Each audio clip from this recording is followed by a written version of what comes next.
thought it was pretty good. And one Sunday morning, an old cowboy entered the church just before services were to begin. And the old man and his clothes were spotlessly clean. His clothes were clean. He wore jeans, a denim shirt, and boots. But the clothes were very worn and ragged. They were clean, but they were worn and ragged. And he carried a worn-out hat and an equally worn-out Bible. The church he entered was in a very upscale and exclusive part of the city, and it was the largest, most beautiful church the old cowboy had ever seen. People of the congregation were all well-dressed in expensive clothes and accessories, and as the cowboy took a seat, others moved away from him. No one greeted or spoke or welcomed him. They were all appalled at his appearance and did not attempt to hide it. And as the old cowboy was leaving the church, the preacher approached him. And he asked the cowboy to do him a favor. And he says, before you come back here again, have a talk with God and ask him what he thinks would be appropriate attire for worship. And the old cowboy assured the preacher that he would. But the next Sunday, he showed up for the service wearing the same raggedy jeans. They were clean. Shirt, boots, and a hat. Once again, he was completely shunned and ignored, and the preacher approached the man and said, I thought I asked you to speak to God before you came back to our church. He said, I did. Sorry, I did, replied the old cowboy. He says, well, if you spoke to God, what did he tell you proper attire should be for worship in here? Asked the preacher. He said, well, sir, God told me he didn't have a clue what I should wear. He says because he's never been in here before. Come as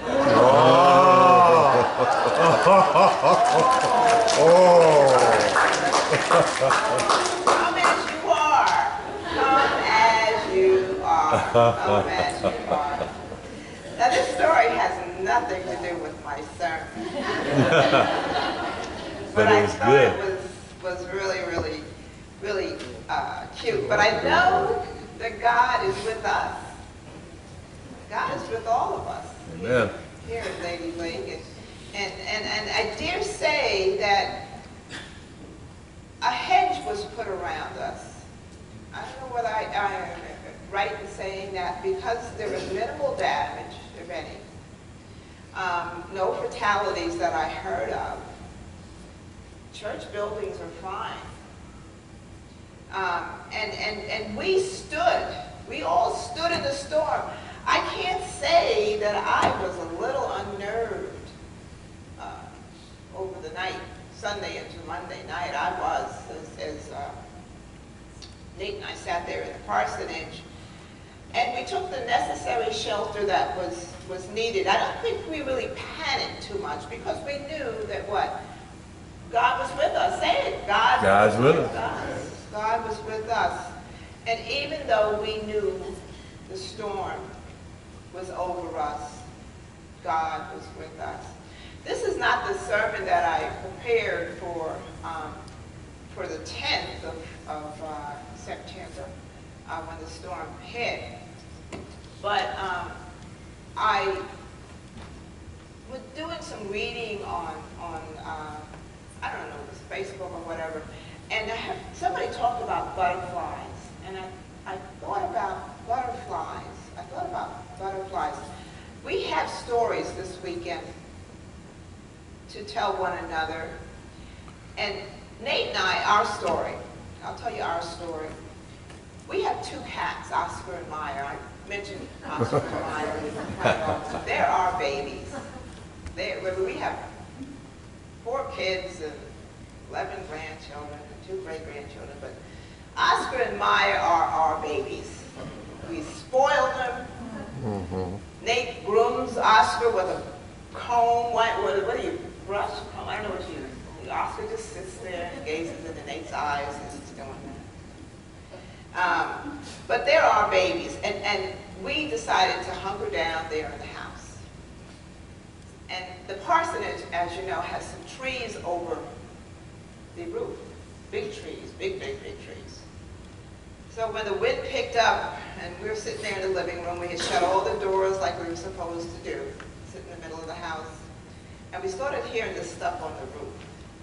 And we kind of looked at each other. Did we make the right decision to stay here? And I had even said to Nate, maybe we should just get up and run, you know, and they advised not to do that. When, you know, this is around, I think, when did the storm pick up? It must have been about 10, 11, 12 o'clock. They said, you know, you need to stay. Well, anyhow, we decided to stay put because of our babies, because of the babies. But I did a little research about butterflies. Butterflies, something that butterflies have always intrigued me because they are, oh, bless you. Somebody's allergic to butterflies. They are strong little creatures. They don't live that long, you know, and of course, you know, they're from caterpillars and they have a cocoon and whatnot. But I've always wondered where butterflies go at night. They kind of disappear. You know, you see moths sometimes, but I always wondered where butterflies go at night. And then I read on a little bit further that what they do in the midst of a storm, because you don't see butterflies out in storms either.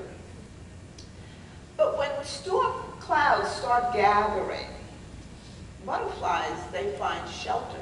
Did you know that? They find shelter under rocks, in cracks, under leaves, in tall grass, anywhere where they can be protected. But the amazing thing is that they have the capability, as delicate as they are.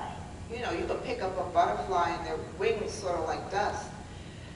They have the capability, they have the strength to hold on and stand still where they are and don't move. They stay in their sheltered spot and they do not move, and they ride out the storm, most of them, just fine. And it's something, as I thought about that, I thought about us as Christians, as though us who believe in God and the power of God seen in the storm that we just had, and the importance of us to take shelter in the storms, not only the physical storms like Irma, the hurricane, but the storms of our lives, the circumstances of our lives. We take shelter. That's where we find our strength.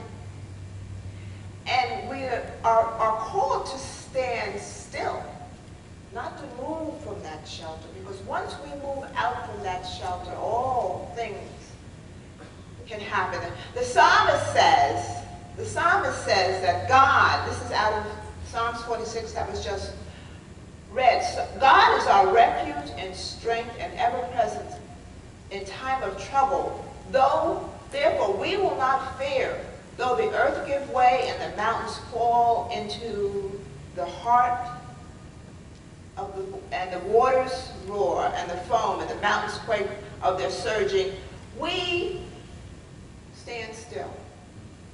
God can give us a peace that is beyond our understanding if we just continue to stand strong on His word and not move from His word, be it circumstances of illness or family problems or financial problems. If we really, really believe that God will supply all our need, that God will protect us, that God is there with us in the midst of the storm.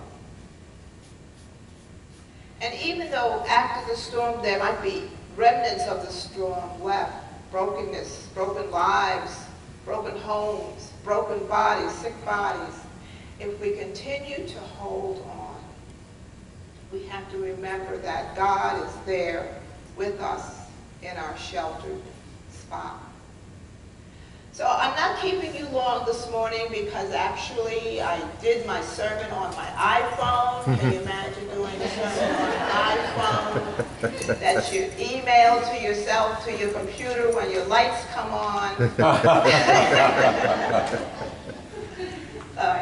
Yeah, we all went through that. I just want to encourage all of us, even myself, that time and time again, God will show us that there's nothing to be afraid of. God says in His Word numerous times, do not be afraid. Do not be afraid. I am here with you. Despite your circumstances, despite how the storms rage. And we get up each and every morning and we keep going, nevertheless. So as your pastor, all I can do is say, just trust God. No matter what you're going through, just trust Him. It's as simple as that.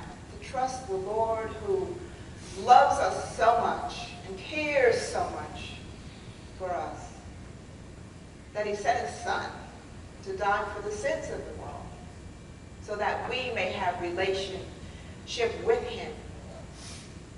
Just trust Him. Let us pray. Lord Jesus, we just thank you so much for who you are, and thank you for your care and providence and sovereignty in all the earth, Lord. Though the storms of life rage through our lives, though we have pieces that we have to pick up and repair, Lord, with the knowledge that we need to stand still and know that you are God, and believe that you will never leave us, and give us the strength and the fortitude not only to transform our lives, but also to rebuild our lives, sometimes even to something greater. And that greater thing is not a bigger house or a stronger house, but that greater thing is a stronger faith in you, Lord. Knowing that your words are true and they ring true each and every day, that you will provide all that we need. We shelter ourselves under your wings, Lord. Lord, give us the joy and the peace and the trust once more. Through the presence of the Holy Spirit, we do pray. In Jesus' name, amen.